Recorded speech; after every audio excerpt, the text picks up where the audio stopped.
L'industrie tchèque et allemande, mais aussi l'agriculture, par le biais des pesticides qui y étaient déversés, ont contribué au XXe siècle à faire de l'Elbe un fleuve mort sur le plan écologique. À la fin des années 90, une prise de conscience a amené la naissance d'un important programme d'action écologique dressé jusqu'en 2010. Celui-ci a notamment permis la réintroduction du saumon dans le fleuve.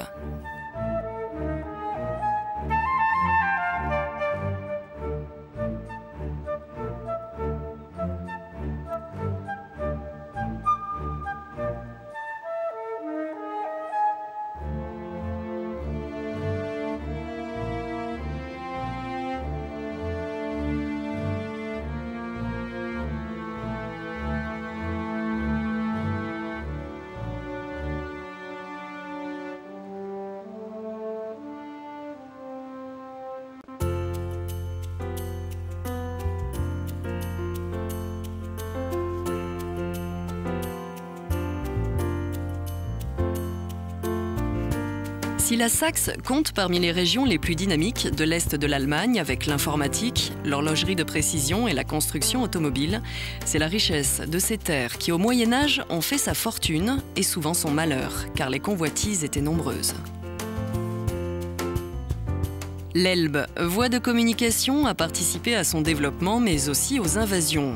Aujourd'hui, de paisibles et antiques bateaux à vapeur le parcourent, moyen idéal pour rejoindre Meissen.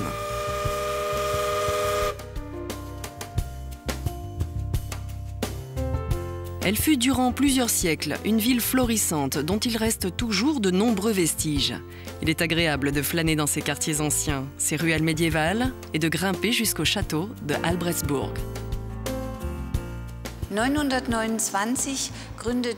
En 929, le roi Henri I bâtit sur cette montagne une forteresse qui date donc de l'an 929. Au XVe siècle, les deux frères, Albrecht et Ernst von Fettin, qui régnaient ensemble, ont construit un nouveau château sur les ruines de la forteresse. C'est le premier château de l'histoire allemande, bâti de 1470 à 1524.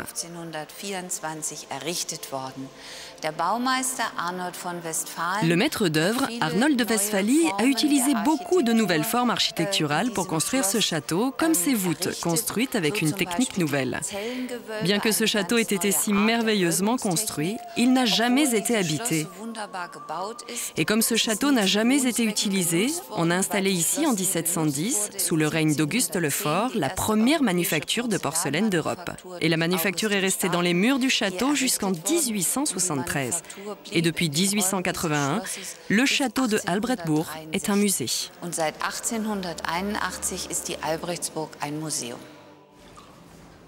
Avec la soie et les épices, la porcelaine caractérise les relations commerciales entre Orient et Occident qui engendrèrent rêves et convoitises.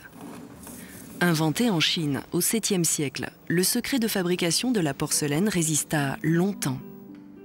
Le secret, c'est d'abord celui du kaolin, une argile mêlée à du feldspath qui en augmente le liant et la transparence, et on y ajoute parfois du quartz. Cuit à 1300 degrés, il subit une vitrification et devient d'une rare beauté. Les pièces se prêtent alors à tous les décors qui prennent avec les jeux de lumière des éclats et des reflets uniques.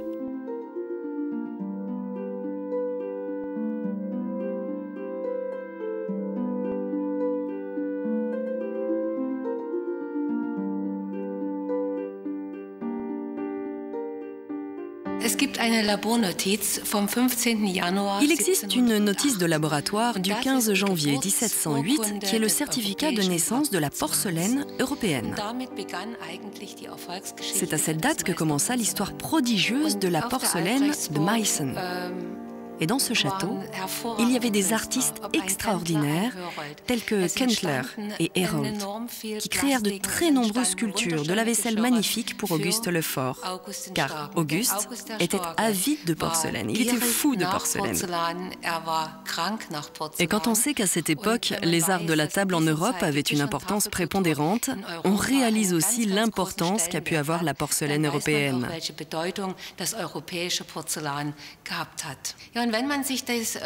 Et quand on regarde l'inventaire que propose Meissen, on peut dire que c'est un travail qui s'étend sur presque 3 siècles, qui s'est développé à partir du baroque, du rococo, en passant par le classicisme, l'art nouveau, jusqu'à nos jours.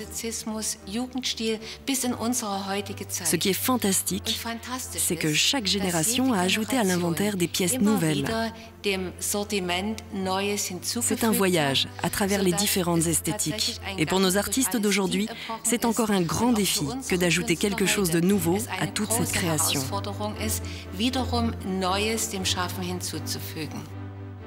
Meissen fête en 2008 les 300 ans de l'invention européenne de la porcelaine par l'alchimiste Johann Friedrich Böttger. Auguste Lefort l'avait fait arrêter afin qu'il poursuive ses travaux commencés en Prusse, et la Saxe a décrété 2010 l'année de la porcelaine.